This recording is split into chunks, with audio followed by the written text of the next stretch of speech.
in preparation for a fabulous Hurly Burly EP featuring some of the songs from the shows we all took part in between 2010 and 2014, we have decided to get together for a bit of a retro chat with some of the original Hurly Burly Girls and the creative director, William, and the musical director, Steve, and I can't remember what I did. Terry. So, yes. So we've got Polly, we've got Rachel, we've got Kitty, we've got Fallon, we've got Betsy, and we've got William, and we've got Steve, and we've got me. And yes, here we are. Mm-hmm. So, who's going to start? Who's going to start this chat? Let's talk. Should we talk about first how it all started? How we got started with Hurly Burly? How, Polly? How did you come to find William and us, and how did it all get going? Okay, so I started the Hurly Burly show in 2006, and we started out in the what was then the Soho Review Bar, but previously it was the Raymond Review Bar. So we started doing a monthly burlesque show there. And I just discovered this art form called burlesque. I didn't really know what it was. But when I discovered it, I realized it's something that I wanted to do for the rest of my life. So I decided to make myself the star of my own show. And because why not? Because I obviously, as you all know, I just wanted to be Madonna. And so how was I going to try and achieve that? Was, yes, making myself the star of my own burlesque show. And I love burlesque because there were no rules with burlesque. You know, you could sing whatever songs you wanted, you could wear whatever costumes you wanted, and you know, it was your own piece of theatre that had no rules per se. So I really, really loved getting started with it with some amazing girls, and we created the Hurly Burly show, and we took it from the Soho Review Bar and we went to the Leicester Square Theatre. But we got to a point in around 2009, we got to a point where I'd run out of money. I'd borrowed as much as I possibly could from the bank. They wouldn't give me any more.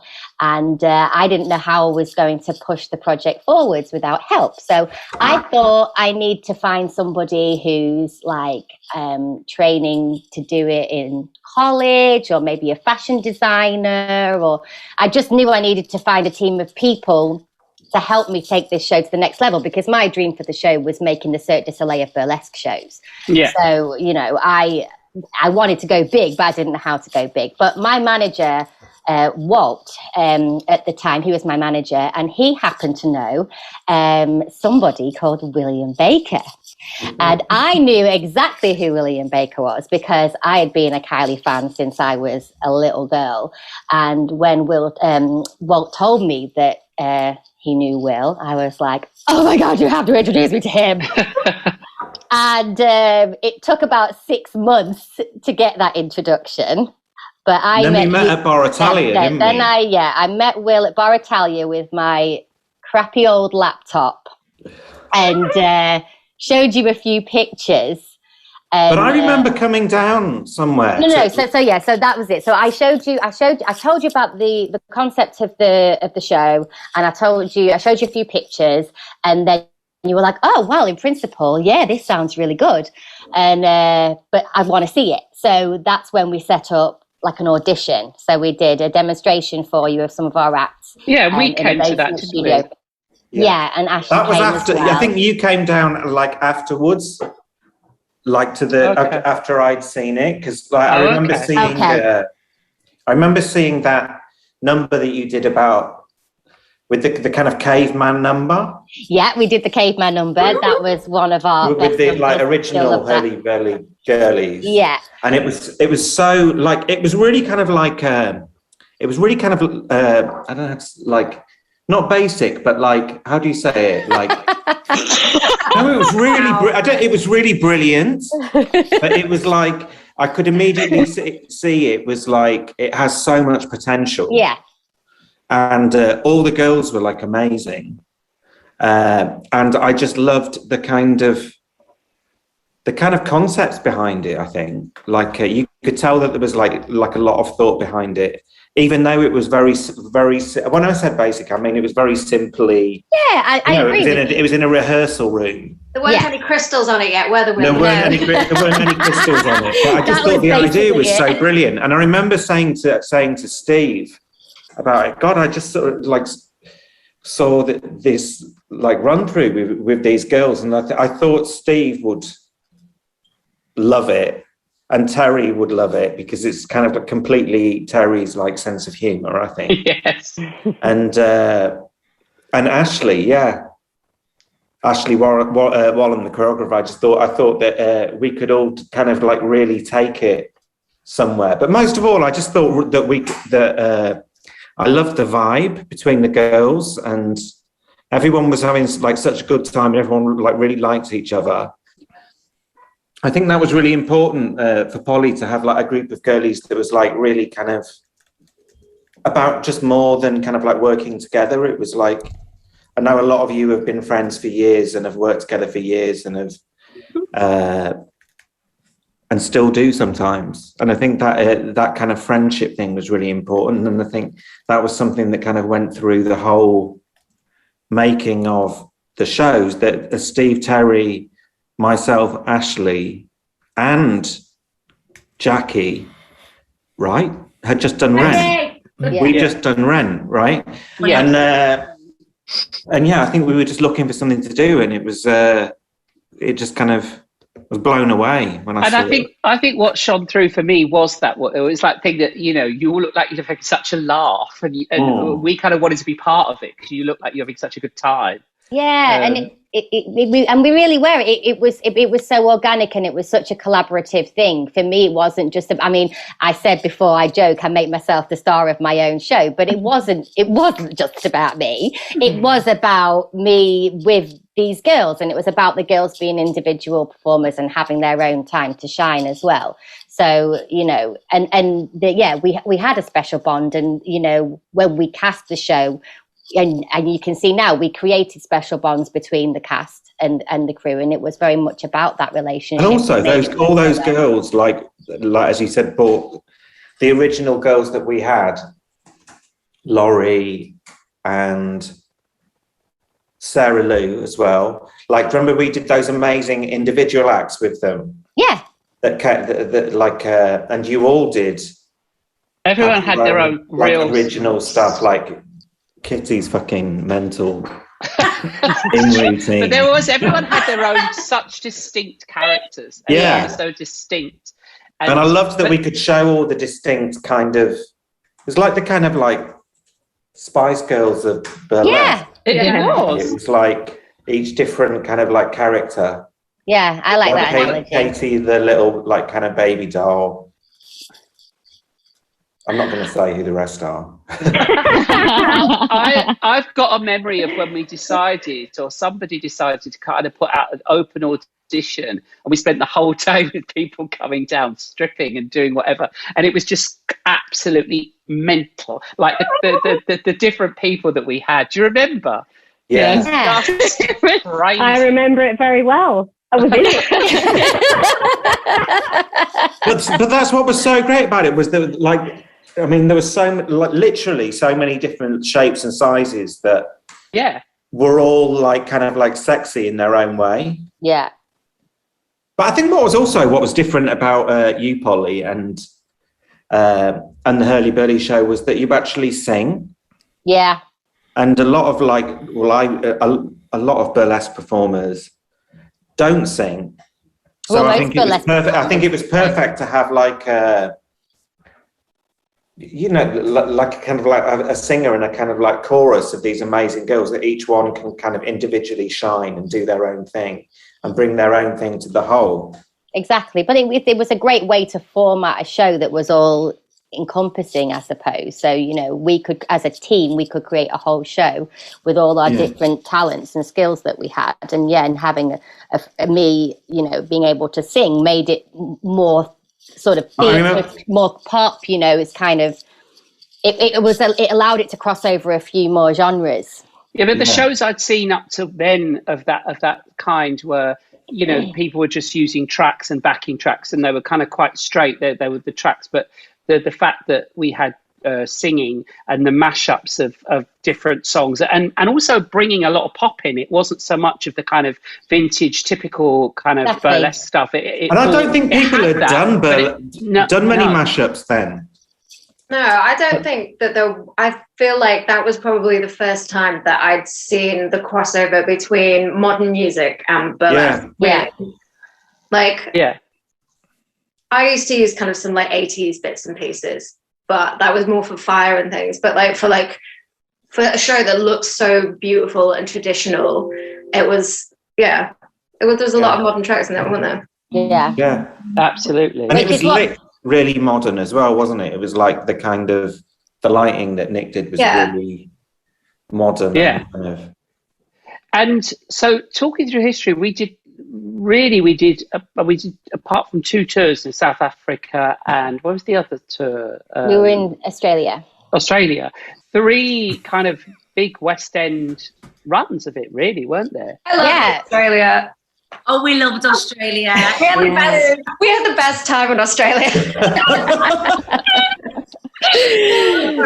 It was an experience, but so the first Leicester Square Theatre show was 1 week of shows, and we obviously had a huge success with this 1 week of shows, and then we went 0 to 5,000 literally overnight, didn't we? Because we went from literally a 300-seater theatre, the Leicester Square Theatre, and then we moved the following year. We moved to the Garrick, which was like 800 seats with 2 balconies, and it just completely just snowballed.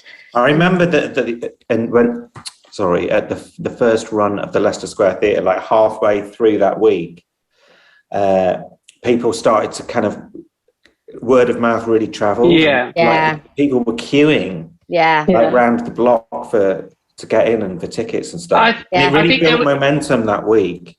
I thought there was something really sweet about that Leicester Square show, because as we went on, we had to sort of fit into a more sort of traditional theatrical thing, because we had producers on board and certain stuff we expected. But there was something really organic and fabulous about that Leicester Square show. For me, I just loved it because it was really cool, and and it was everybody's ideas first getting out there, and I loved that. I really loved it. Yeah, in hindsight, I wish we'd stayed there for longer. I wish we'd grown the show for longer in that sort of space, because you weren't as happy being taken up the Garrick.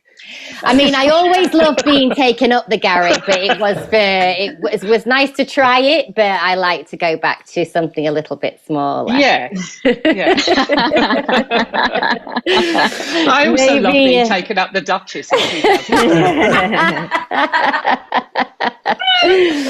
But yeah, it was super. It was intimate, and it was the right sort of space for the show we were trying to do, because what made the show so special is our connection with the audience, and it was very much about our relationship with the audience and being able to connect with them literally up close and personal. And the other theatres were great, don't get me wrong. I mean, wow, we got to work in some of the best theatres in the West End, so I'll never poo-poo that. But the fact that burlesque is meant for a smaller venue. And we did what we could to make it work, didn't we? Obviously we had moments of audience interaction in the aisles of the theatre, like you girls would come out in your dressing gowns.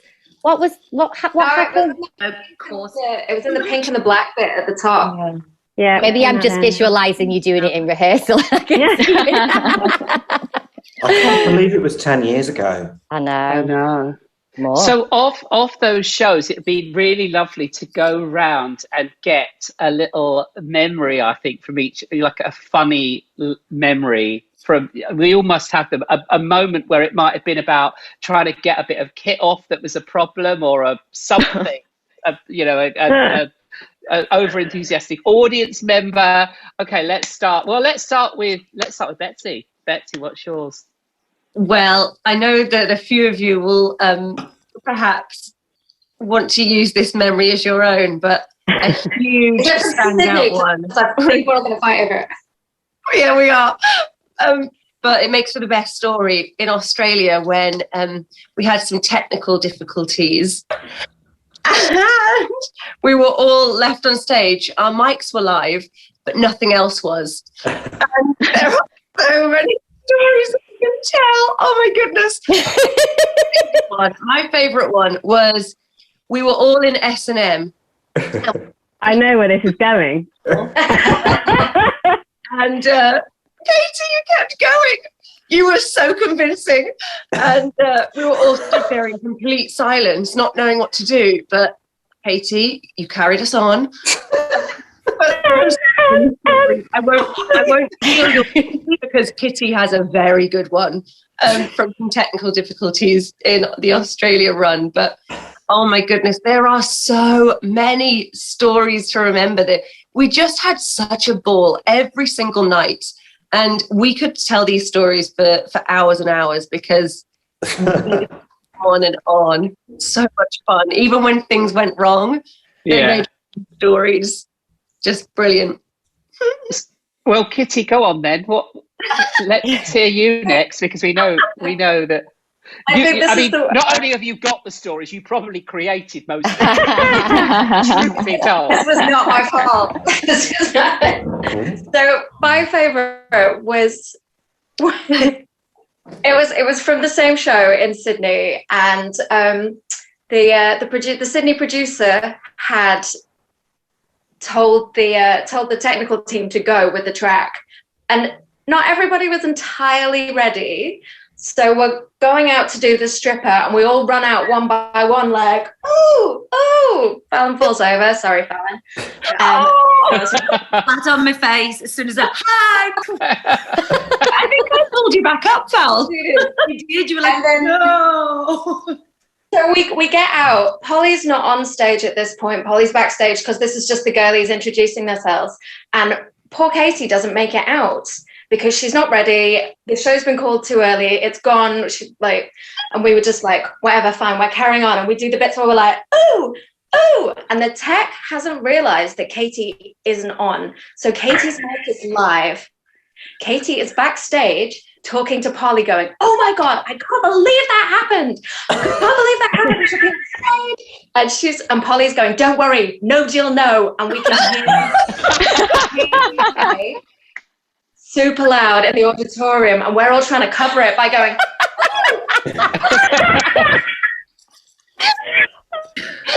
What about that? Oh, I was fuming. They won't notice. I was fuming. I couldn't believe she called it to go. Oh, livid. Was that Jackie? Was Jackie calling the show? No, Jackie wasn't on that job. No. It wasn't even the stage manager. It was the show. It was the show producer. She took it upon herself to call the top of the show, and nobody was. Because we were running late. Was ready. Yeah, we were running late, and she was like, I can't keep my guests waiting any longer. Just start the show. How funny. So Katie, come on, Katie, have you got any stories from any other shows? I do. So going back to Leicester Square Theatre, my dad was still a working police officer at the time, and he came to see the show, and really enjoyed it, really supportive. And he was sat in the second row, and in Leicester Square, in that first number, we'd all sit on the front of the stage and drop our pants into the audience. As you do. And as we do. And a lady, bearing in mind it was Agent Provocateur underwear, all crystalled and Swarovski, quite expensive pants, which I remember we didn't have any spare of at that show. And the lady in the front row picks the pair of pants up and tucks it into her handbag. And my dad, who was sat behind her, tapped her on the shoulder, got out his warrant card, and said, No. I think you need to return those to the stage. That's absolutely brilliant. Oh my God. That's so classic. He saved us from losing a pair of pants in that very first show. Yeah. Oh, how funny. He stole my whole set. Remember on the first show? That it just disappeared. Oh, really? Yes, I do. And we were all on eBay for weeks afterwards looking for it. Oh my God. So Fallon, you're up next. What What's your there's loads. Me and Kitty were probably the main ones when we were making these stories. But I actually will never forget flying from the Maldives, and it took me 36 hours to get to Australia. And by the time I got there, my feet were that swollen, and I thought, I'm just gonna, relax, gonna have a little shower. No, from a 30-odd hour flight, I got all the way to the theatre, and then they were that big that they wouldn't fit in these dildo shoes we had to wear. And I was literally waddling with these big fat feet with this big dildo out the back.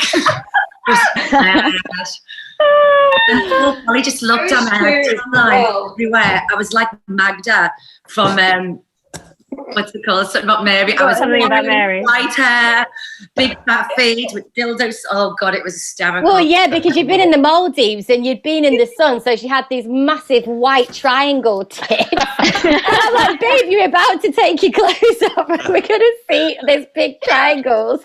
So what, did you just have to slather yourself with like tan or something? I did. I was so orange. Oh my God. But the dildos, there were so many dildos in that show. And I remember.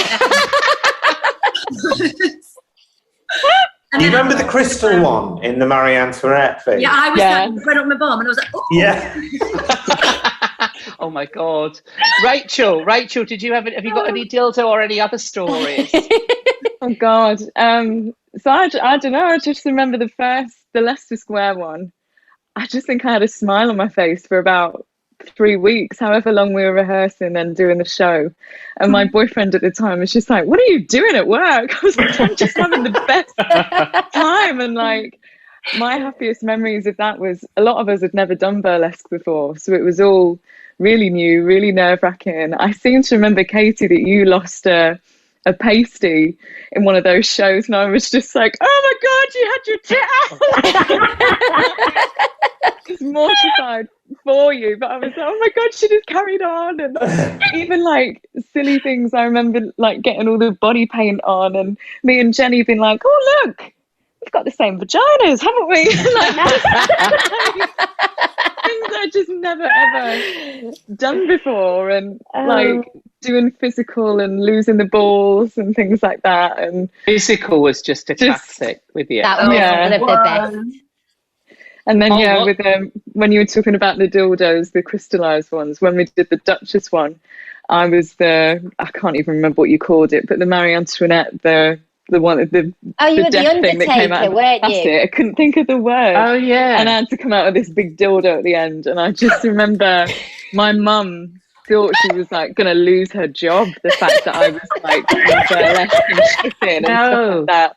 She was mortified that I was doing it, and I said, please don't tell me when you come to watch, because I just don't want to know that you're in the audience. Like, and this particular night, I think I had about 20 mates in, so I'd gone like really OTT with everything. And when I came out, I was talking to one of my friends, and I nearly like spat my drink out, because I was like, that's my mother, isn't it? They were like, yeah, she's in tonight. Oh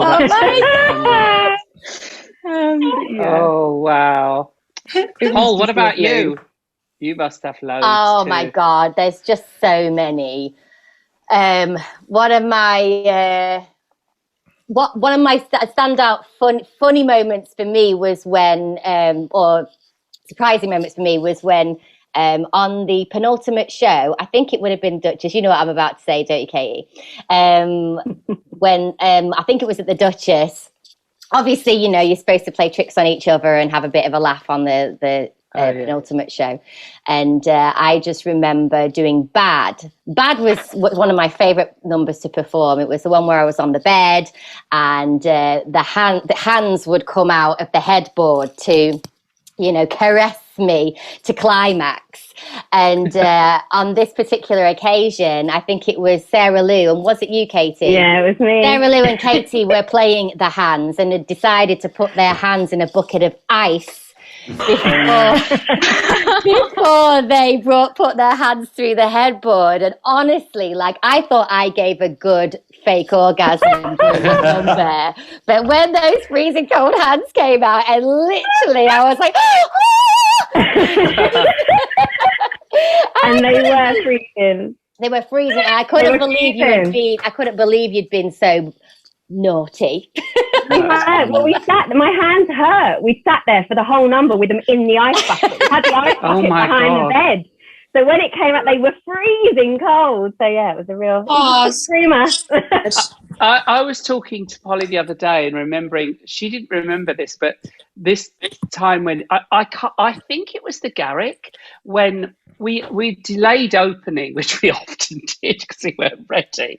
But instead of doing we had everyone come to see it with us, producers, theatre people. We had a whole thing. We were going through this, and I think there were some investors there. There were all sorts of people there, and I can't remember what it was. It was I keep thinking it was a crescent moon or a sort of window scene, but the curtain was meant to open and reveal Polly, and everyone was there. And we were showing everyone how fabulous the show was, and I just remember Stephen, the thing opening to reveal, and she wasn't there, and the music had started, and Steve and I just looked, she's not fucking there, is she? It was just like this brilliant moment when everyone, it was that thing where you think it's such a glamorous entrance, it's like, oh, she's not there, and things like that used to make me laugh. What was that? Does anyone else remember? I think it was Love for Sale, because I think I didn't make my quick change. I think it was the lip sofa, and I didn't make my quick change, and that's why I wasn't there. But I had to start.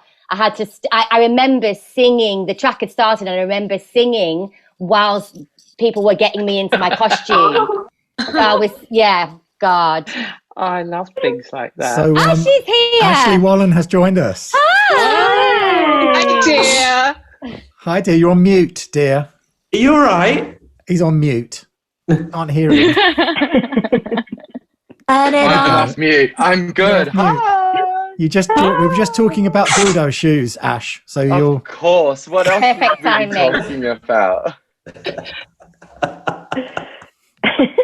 We're just talking about memories, Ash, and funny memories and things that we remember from the show that either went wrong or have you got any overriding memories? We're putting you on the spot here a bit. You've just joined. I know. You keep chatting and I'll have a think. Okay. What about you, William? You must have some. I just remember, like, the first one, I remember... the first one was really different, I think, because it was like putting it on and kind of like creating it with all the girls and Polly and you guys it was like just pure fun, and like we literally had such a laugh. We just didn't stop like smiling, as Rachel said, and. I think the other shows, they were always quite stressful. There was like a stress there that there wasn't there on that first one. Yeah. There was like a pressure.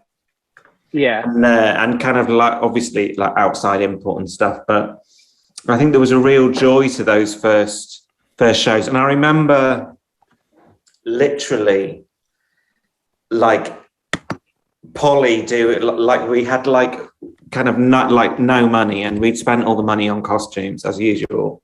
Actually, not just costumes, more like rhinestones. Yeah, like the crystal bill was like, oh, beyond. Like I'm still paying for them now. But I can't remember what the song was, but there was a song that I wanted Polly on a podium. And we literally didn't have any money. So I was like, okay, Polly, you've got to do it on my sofa. Like, I had this poof. Yeah. What do you call it? Poof or puff? There's a poof, yeah. Like, that was part of this kind of like L-shaped sofa. Oh, yeah. And I go, we'll just use that. We'll use that. And then, cover it in red fabric. Yeah. Like, it was like foam on top and fabric. And like, Polly had to kind of like get up. I had to stand on it in 6-inch heels. Oh my God, that's mean. And just kind of like staggering all over the place. I'm like trying to get your clothes off, and that was fun. And I remember getting really like pissed on the first night. Yeah, snogging Jenny. I remember you were so nervous, Will. We were all nervous, but you were really nervous. And so, like, to make up for it before, you drank like a million glasses of champagne. You were so nervous. We were all so pissed at that thing. But I was just I think we were really nervous because, like, I think for all of us, for me and Steve, like especially at that point, this was kind of like one of the first things that we were doing, like kind of like outside of Kylie. So it was like, so we were really nervous about it. Like it was really kind of important to us, and like none of us got paid. Do you know what I mean? It was like a pure labor of love, and I think like that was so expressed in that Leicester Square show. I think like, and I just. It's all a bit of a blur, really. But I just remember like being so like pleased and like happy that literally at the end of the run there were people that queuing around the block to get in and kind of couldn't get in. But I can't really remember anything like going wrong on stage. I can't remember because I didn't think I had a god mic at Leicester Square. No. I just remember you shouting screeching from the balcony. Like, I can't remember which show it was, but I remember the wigs. The wigs? The wigs. It was the Garrick. It was the Garrick. It was the Garrick because we all lost our minds. Because we had so many hair changes and wig changes. You tried us in wigs to wear the whole time. And I mean, some look better than others. And I remember Jenny put hers on, and it was some kind of like mousy brown, and she looked like she just walked out of an accountancy office. It was the worst thing ever, and it was so funny. Do you know what I remember as well? They were so terrible, and we were all like, I think everybody put them on. And then we walked out on stage and we're like, William, look at these. And you were like at the back of the theatre with a microphone and you were like, no, take them off.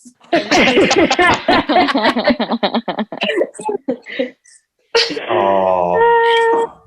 We were talking about earlier about props that never made it, like the burger. The fucking hamburger.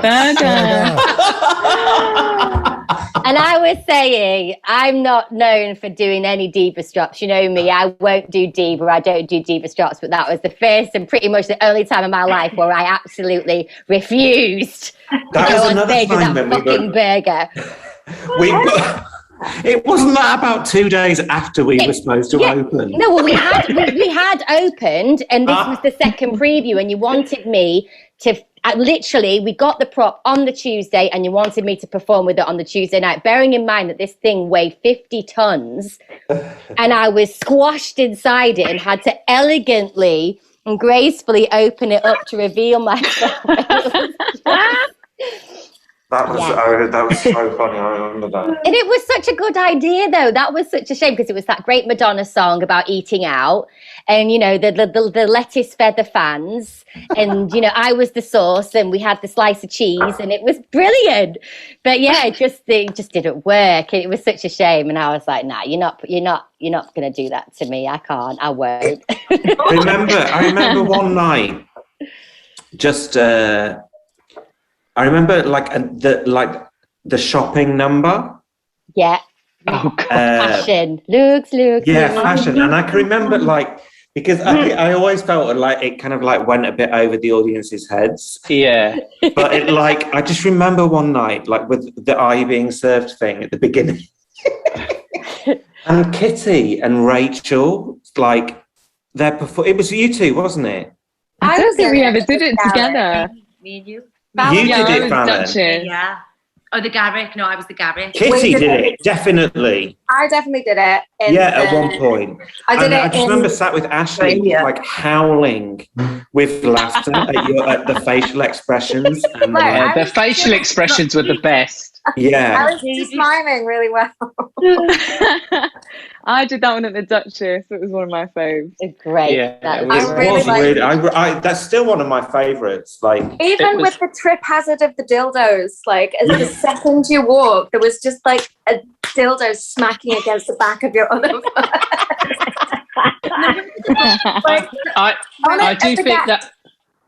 I do think that was Ash at his finest. Ash, that was you. Yeah, it was such a great routine. I feel like it was like I love that number. With a load of powder over our noses going. Yeah. Alan and I really got into that one. The traditional stuff I used to always find breathtaking, like the fan dances. Even though we did all the pop mashup stuff, I think the simple thing when Polly did the fan was just so stunning, and it was just like mesmerizing, you know. And that was the very simple kind of traditional thing. But my other favorite, I don't know which, I'd love to hear what you guys' favorite was, but the thing that always used to blow me away absolutely watching it was Geisha. Just the music, the look of it, it was absolutely, I've never seen anything like it in a show like that. It was just stunning. Do you think? Absolutely. I feel like the music for Geisha really made it. Like, it was such an epic soundscape. It was so good. Well done, Steve. The thing is, though, with those things, though, like literally, I mean, we would just get together, and I mean, with that one, it was pretty. I suppose it was pretty easily put together. But then, if you think about something like Marie Antoinette, if you're talking about kind of moments that happened and for people to remember, I mean, that was just us putting it together, and then every day or so, Will would squawk, you know, put Candy Girl in it, put Rock Me Amadeus in it, put this in it, put that in it. And I can't believe we actually put Rock Me Amadeus in it. Yeah. What was the Bow Wow Wow one that was in it? Was that in there? I Want Candy. I Want Candy. Oh, that was I Want Candy. But it was, the thing is, it did all make sense from like looking at it lyrically, but musically, absolutely, like couldn't get further apart. That was the work of some very, very sick people. But the challenge, I think Marie Antoinette was amazing. Marie Antoinette was really amazing. Like, and Strict Machine, I always thought. Strict Machine was great. Yeah, Strict Machine was gorgeous. Strict Machine and like Physical and the Shopping with Ashley was just like Physical, but Physical was amazing. Physical. If you talk about memories, Terry, if you talk about memories, I remember literally the day that we all met up and Ash was there, and I think you literally said, "Why don't we do Physical with gym balls?" And it was it was the simplest idea, but so beautifully executed. Yeah, I'm still mad that I was never in Physical. I can't believe you weren't in Physical. That one again, that's my absolute favourite. It was brilliant. Yeah. It was brilliant. Absolutely. I mean, it was so hilarious to watch as well. Yeah, it was so the one fantastic. it's the one that people still talk about now, like when they remember Hurly Burly. Oh, the one with the fitness balls. Yeah, they always, Yeah. Yeah, and it always used to amaze me. The other thing that also amazed me is how Katie managed to literally always pop her balloons at exactly the right, you know, and get it all done in the time of her particular number. That always used to amaze me. I mean, Goody Two Shoes number. And also, let's talk about the fact that Katie came to that very first audition having never done anything like it, and then a few years later was working with an angle grinder.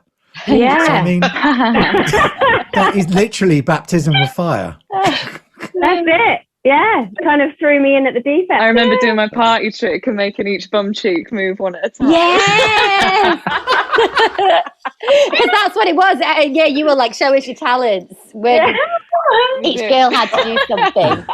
What can you do? But I loved how all of you, like instantly, from all the shows that we did, like all the girlies, like you lot, just like even the ones that hadn't done burlesque before, like the kind of characters just became so obvious, like immediately. Like they were all like like all the girls was such a big part of like kind of making those characters, and because they were them.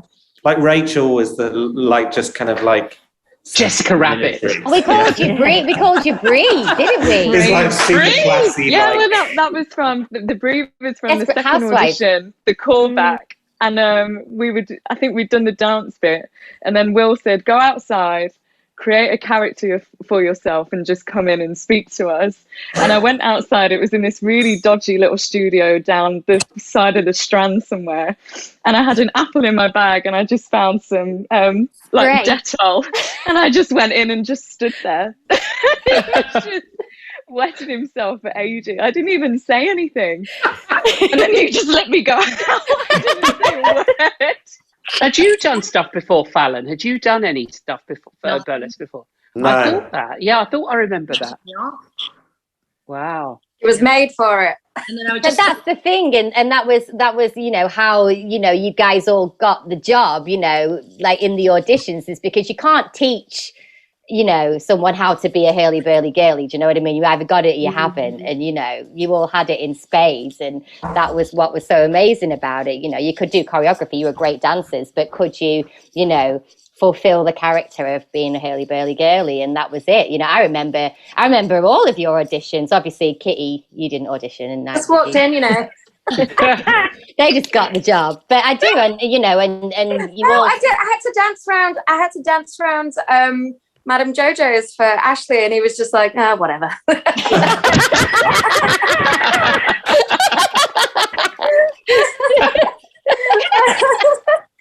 I just did a couple of turns, and he was like, I don't know, just yeah, sure, fine. She's great. Get her. She's amazing. That'll do. Book her. Stick her in What I was really proud of about the Hurly Burly show, though, as well, was it kind of like, I think it really got, especially that Leicester Square one, it really got that kind of mix between like theatre and cabaret, and it really kind of got it really well. How there was like a kind of like a big scene, and then it was like one girl like performing, doing their transition, and and being like we had Kitty's act, or Laurie doing her thing, or Betsy doing her thing, or all of you doing like the balloon pop, and it was a really great format, I think. Yeah. Mm.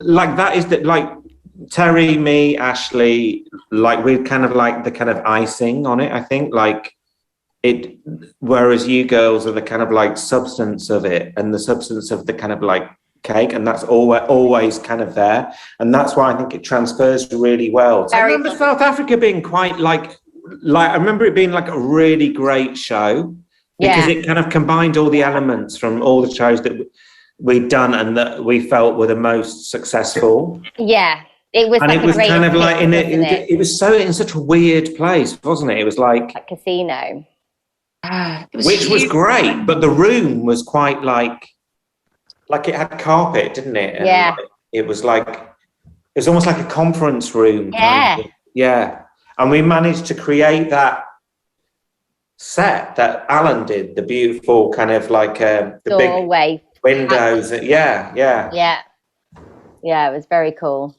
Oh, it's so nice. And I remember Jackie quitting every day. Even in South Africa. Jackie. Even Spencer Day, who was a guest artist on the Garrick show, he actually recorded a song called Jackie. And it was just Will going, Jackie. Jackie. Poor Jackie. You on your god, Mike. And I just remember like a lot of us smoked then. Yeah. Right? And I just remember like smoking and drinking constantly. like the whole time throughout rehearsals, and like going to the pub in rehearsals when we should have been rehearsing, and like everything. It was the porn stars for me every night in oh my god, all around the bar. Balance at 3 o'clock in the morning. Every night. They were really great times. They were happy times. Just when you talk about the Garrick as well, Will, I mean, the one thing that you just said there about, it was great being at Leicester Square because we didn't have any money and we didn't have that. And then when we did have money and we went to the Garrick and we really, really, really needed to rehearse more than anything else, we shut down for 2 days so you could get all the black glitter in London on the stage. Do you remember that? Oh, yeah. Oh, yeah. We so needed to, this is why we didn't open. We needed to really rehearse. And there was everybody out. We're not doing anything until the stage is glittered. And they had to go around the whole of the UK and buy up every bit of black glitter that was in the UK before we could start rehearsing. Do you remember that sexy guy that did the set? They used to get like the kind of blonde guy. Wasn't that your friend, Fallon? Was that Alan? Alan designed it, but there was like some guy. Oh, he was called Alan, though. It was called Alan. Yeah, he was called Alan because he did quite a few of the shows, right? Yeah, it was him, yeah. Didn't he make the burger? The what? No, Joel, made Joel, the burger. Carl, not Carl. Yeah, Oh, yeah. Carl. Yeah. But that was it. Black glitter across the whole stage. So we all, for 2 days, just sat at home knowing that we were opening in about 2 days after that. But we couldn't get in there because the stuff had to be put down and then had to set before you could go on the stage. And it just scratched our asses up anytime we sat, like, anytime we did any forward.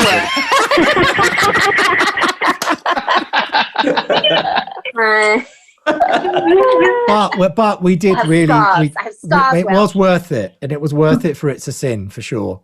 There was like glitter everywhere. Everywhere. You still find it, I'm sure. It still is everywhere. I think I've still got some like embedded in my knees. The least your worries, dear. No, let me just ask you, because I was thinking about this as a general topic now. For those of you who are still out there performing, how has it been like the last year and stuff? I mean, obviously it's been shit. Sound, Terry. No. I said I was going to talk because there's going to be people watching this that are going to be performers and are in that industry. And I said to Paul, it's a really interesting take on how you guys have coped with all that stuff. Valium. I drank it, but Valium and this. I mean, Betsy, you've still been performing right now. Yeah, we've just started back, a couple of months ago, and now properly now, but oh my gosh, we won't lie, it was dreadful. Yeah. Betsy and I did a lot of drinking on park benches We did a together. lot of drinking together. What's new? And are you back out there, Kitty? Yeah, I've been going since we opened on the 17th. It's actually been pretty busy. I'm quite surprised. I was very doom and gloom. I was like, it's over. Everything's ruined. I'm never working again. And then the first day we opened, I was back to work. So I can't complain. I mean, goodbye touring, but, everything else is fine. But that is the thing, though. I think everybody thought everybody was considering what else that they would do as a career. Yeah. What I think is really interesting about the past few years, sorry, this is a bit off topic, but how drag has kind of become the kind of new burlesque. Absolutely. Like when we did the Hurly Burly show, burlesque wasn't a big thing. I remember it was kind of there was a scene. I remember Polly and Kitty kind of teaching me about the burlesque scene that existed in London. That was quite an underground Madame Jojo's kind of scene, wasn't a very kind of authentic scene, but how kind of I was saying about the individual performers and how they, Kitty and Betsy, how it's and Polly, all of your kind of acts or kind of stage personas are a kind of look and a performance, and how drag has become the new. I mean, obviously that's always existed in drag for years, but how RuPaul Drag Race has really popularized it. Popularized it as a kind of entertainment, as a mass entertainment form. And even more accessible than burlesque. Yeah, it's incredible. Yeah. But I feel that Hurly Burly did what RuPaul did for drag. Because Hurly Burly put it on the map, and it made it pop culture, and it brought it from the underground onto a Does that mean Williams RuPaul? Polly. Who's Polly? Are you Michelle Visage? Call me mother. Oh my God! I have seen it because I remember, after we did the Hurly Burly shit, and obviously it was at that time there was the movie Burlesque, wasn't there? And there was a lot of Dita and it kind of grew in popularity at that point, didn't it? Yeah. I forgot. I think we hit kind of a crest of a wave in terms of the popularity of burlesque, and I think it's definitely waned, but it's still there. I now I started out doing burlesque, and now I get booked for Fire. I just do cabaret. Realistically, but isn't that part of what I mean, that's kind of part of what you've always done, isn't it? Like, Oh no, totally. But just in terms of kind of like bookings and like the ebb and flow of what's going on, I used to kind of get booked for a lot more burlesque than I did cabaret, and now a lot of the stuff that I tour with and the larger shows that I do, I get booked to do fire. So, you know, burlesque is still, you know, obviously Betsy's pure burlesque glamour, and she makes a lovely living, don't you, darling? But what I really liked about that Hurly Burly show, which is what I was saying before about like the cabaret thing that we've like all been to like loads of the cabarets in London and like recently and seen, you know, over the past few years since Hurly Burly, and I think that like none of them do it like we did, and I'm not saying that in like to be arrogant, because I'm not arrogant at all about my own work, but like as Polly, Ashley, Steve and Terry will be able to tell you, but like that kind of that show was so seamless at Leicester Square, and it just didn't need a compare. Do you know what I mean? It was like Polly was the star and the girls were the stars, and it just kind of like it flowed so kind of well, whereas a lot of kind of cabaret is so stop and starty, and it's all like kind of like about like gender now with the like drag queens like and with beards, and it's like kind of like just so much of a statement, whereas I loved that what we did was so kind of like innocent, and like it was like I always remember like, but I think when I talked to Steve, it's like Carry On, it's like it's really British, it's like a Carry On film, like a seaside postcard, and that's something that I'll always be like super proud of. I think your production values as well, and like the team terrible. you have. Shut the fuck up, they were amazing. No, but I think like the team, you're all so talented. Like Ashley's choreography, like William's eye for design, like Terry's smart, like Steve's music. Like it elevated it to a place that I think a lot of other shows have struggled to emulate. I think it was one of the first shows that I ever saw in London, like within the genre that I was working with, that it felt like a professional level show. And even now you go to like festivals around the world and I watch ensemble shows put together that still don't do what you guys did years and years and years before they were even thought about. I think Reeves is the closest thing that I've seen to. Reeves is the closest, but she's shambolic in the best possible way. I love those boys. Yeah, like, and they have kind of a sense of humor as well. A sense of humor, and the way that their show is put together is just brilliant. They're great. Love you. Talking about moments, like I remember being sat with Terry, and I'm sure Steve and Ashley and Polly was there as well. And I remember him writing, like kind of we were writing lines for something. I think it was for like the individual.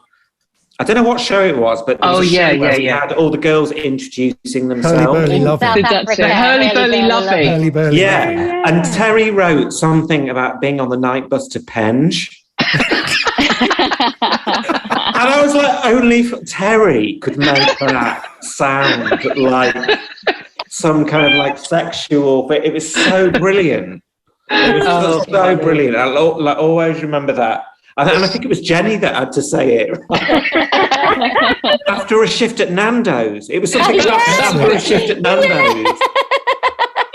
Oh my God, I haven't heard that. Steve, you have to send that to us so we can hear it. I've got the funny thing is that for anything that we did for the show before it got to, well, actually most of you girls heard them, but Terry used to do the demos for all of the vocals.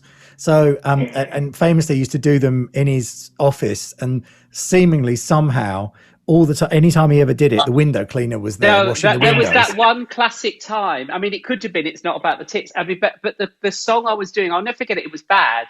I'll never forget, because the window in my office, the window where I used to live, with the bottom bit was kind of opaque, so you couldn't see my computer and stuff there. But the top bit was. So I'm in there trying to work out how would Polly sing like a song like Bad with this kind of treatment, and I'm standing there going, because I'm bad. The fucking window cleaner was there. God. It wasn't double glazed. And that happened loads of, but that time I particularly remember because I was literally doing like the actions. It was just so mortifying. I was like, what the fuck is this guy doing? So funny. Yeah.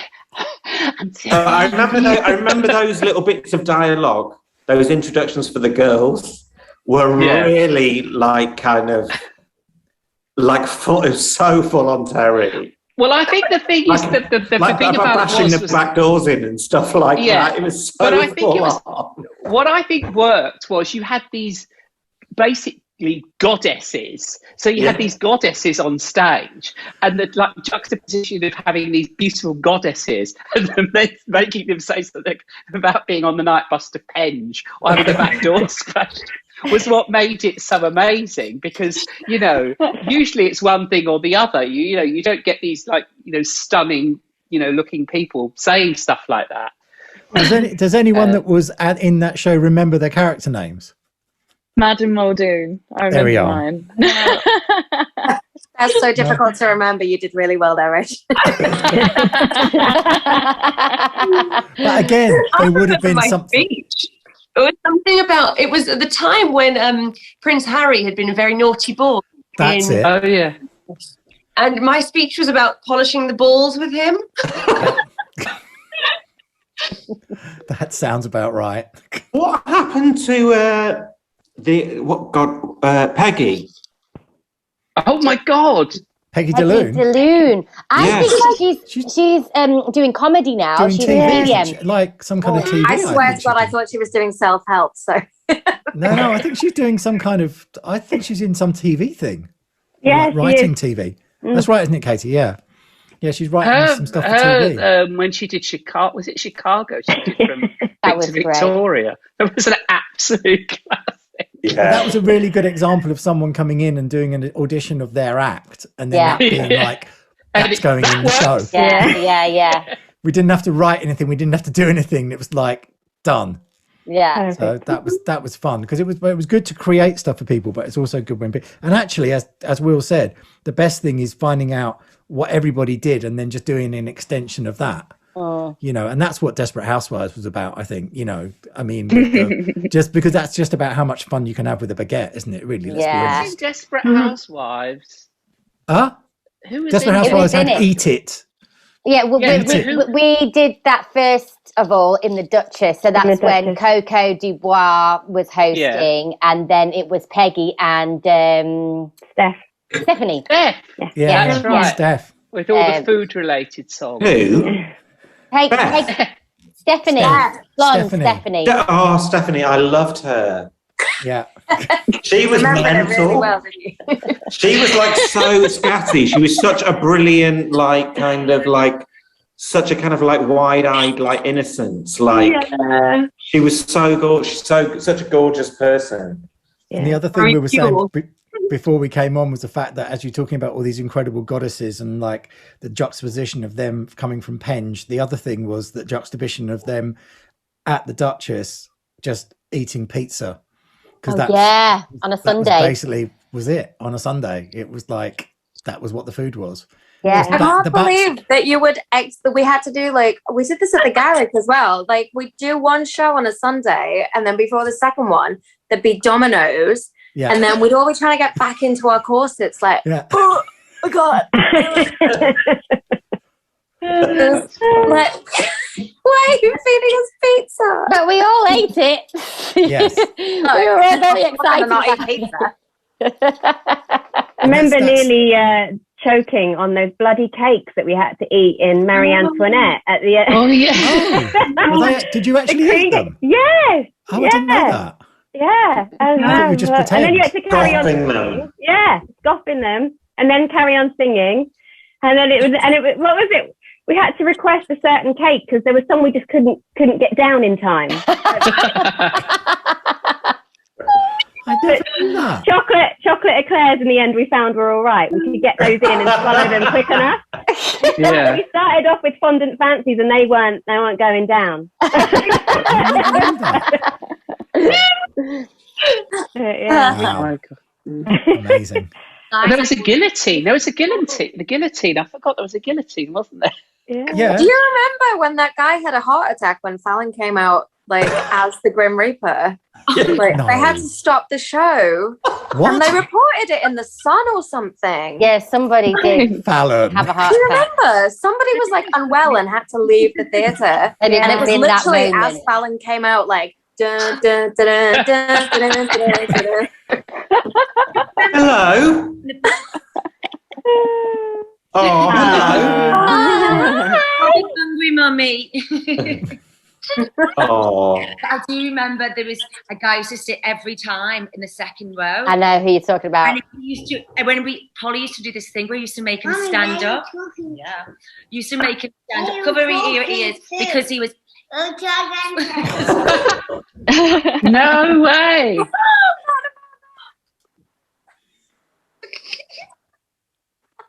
I never knew that. But he used to sit there. He was there at least once a week, if not twice a week, and he'd sit there stony faced the whole show. Yeah. Did he have grey hair? I don't know, but he had glasses. Remember you pulled him out one time and asked him to stand up and he couldn't? That sounds dodgy, Fallon. Oh. Yeah, it does sound so. So who have you still like perform? I mean, I know Betsy and Kitty still perform. Do you? What about the rest of you? That's all I do now, really. Yeah. Did you burlesque? Yeah. Still, yeah. I've done it since I started the Hurly Burly, and I just did. Yeah. I love it. Absolutely love it. Mm-hmm. But most of my work is a lot in Asia and stuff, and now we can't travel. Yeah.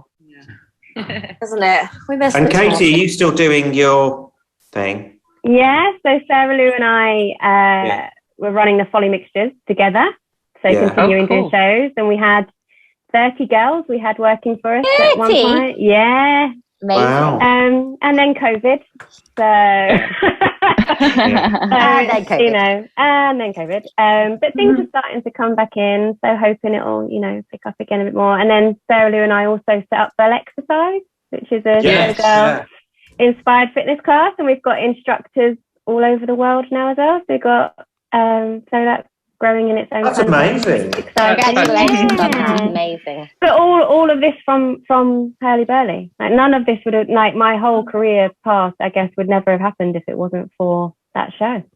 Oh. Well, do you know what? I think I could say that for sure because, as you say, after what I was doing and Steve and William doing Kylie and us doing what we kind of did with that show, we then managed to, you know, we started working on different things that we'd be asked to do, but we kind of took as a template what we really did with Hurly Burly, and you know, and took those ideas working like that together onwards, so that so much came out of it. So much came out of it. And Rach, Yeah, what about you? I now impoverish myself putting crystals on everything because this can't, like, that was the gold standard. I saw what it looked like under the lights and I was like, okay, great, thanks, William.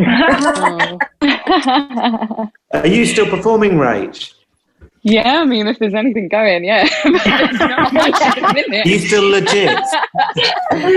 Well, yeah, more so now. But I had such a reputation for years after Hurly Burly within the West End. It's been like just this, oh, she's the burlesque girl. It was like, oh my gosh. I love it. Watch out for that one. But yeah, went back to more legit stuff for the joy of my mother. I think she could relax and sleep at night again.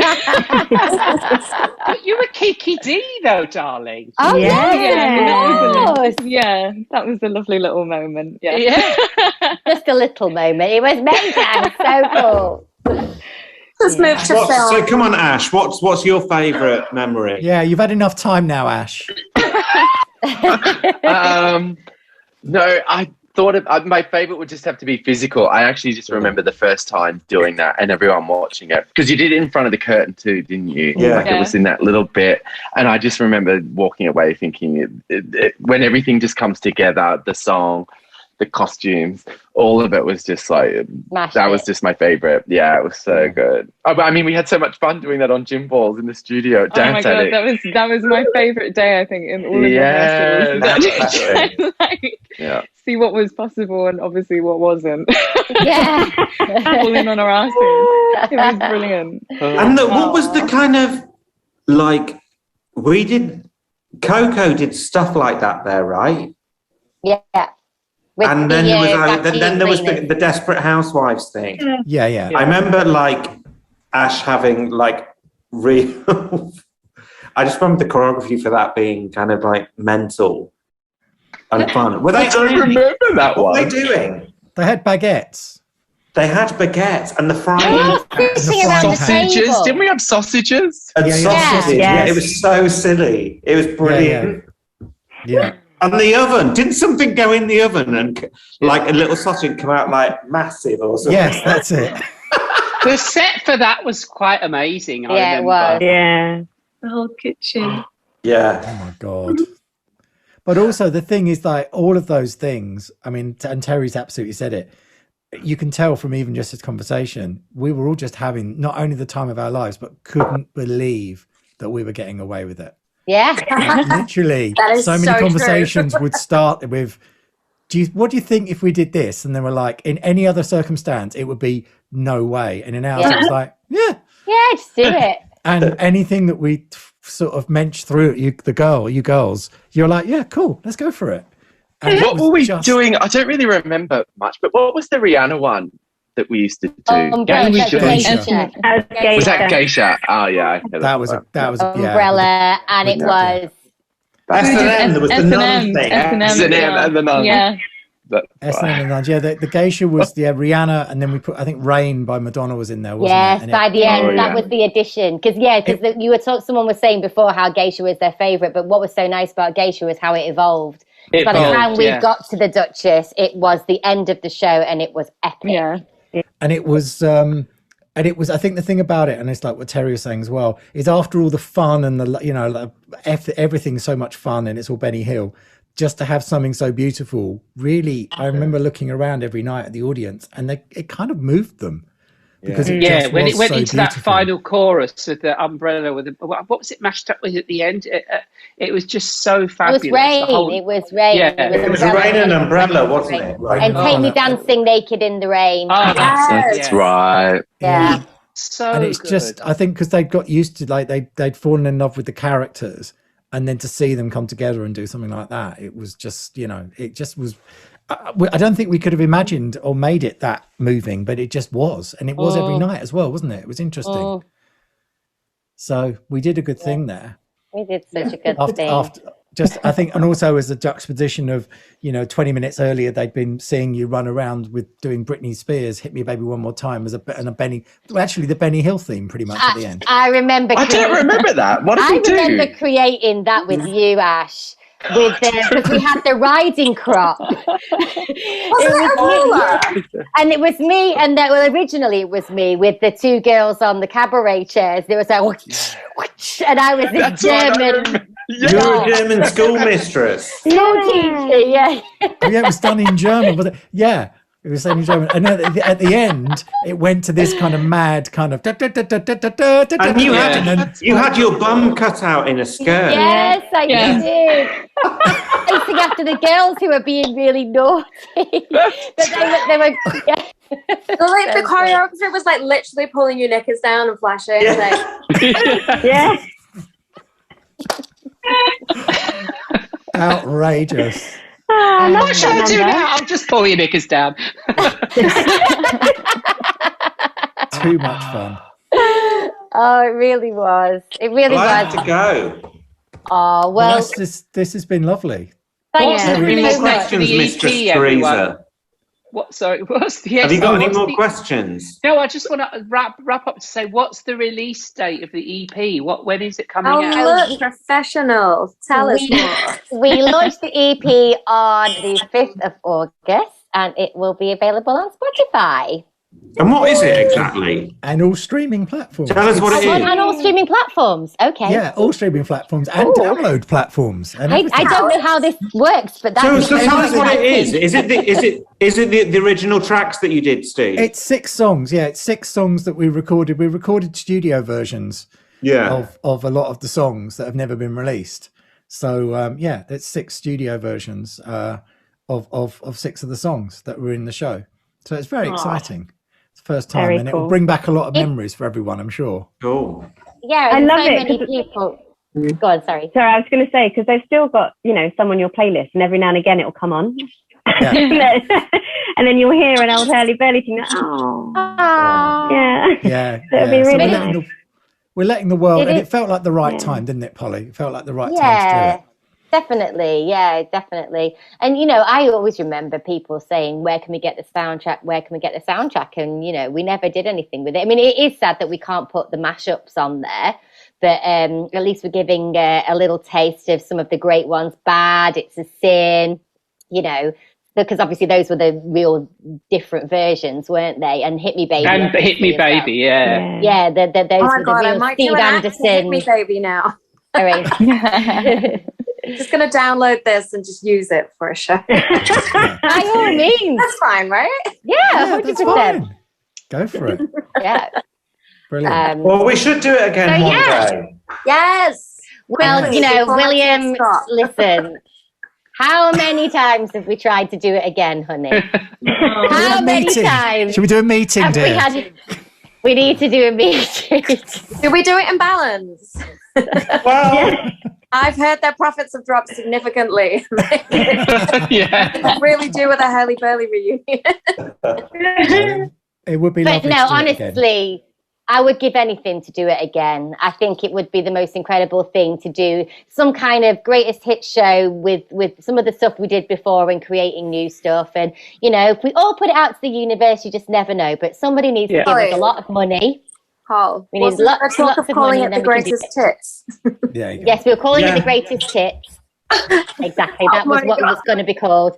Well, that's the thing. We Kitty and I had talked about this weeks and months ago. I can't even remember. We were on a job and we were chatting, and we were like, "Yeah, let's do a greatest hit show. Call it the greatest hits. Hurly Burly's greatest hits."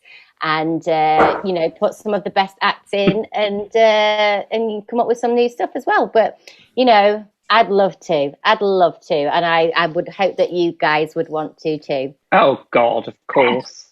I'm doing we still physical need this someone time to fund round it. while eating a hamburger, just so you know. I'm claiming roles. Oh, well, it was lovely speaking to everyone.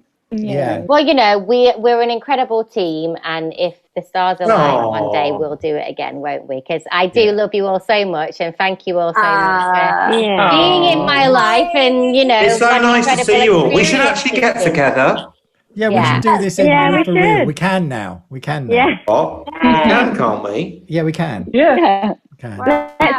Let's put balance. We should do a Hurly Burly routine with masks. It'd be so good.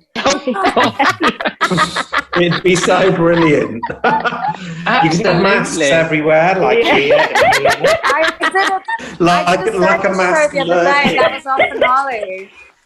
I did a show the other day, and that was our finale. We made underwear out of the mask. Like this. Brilliant. Yeah. Oh my God. Everyone say goodbye. Bye. Bye.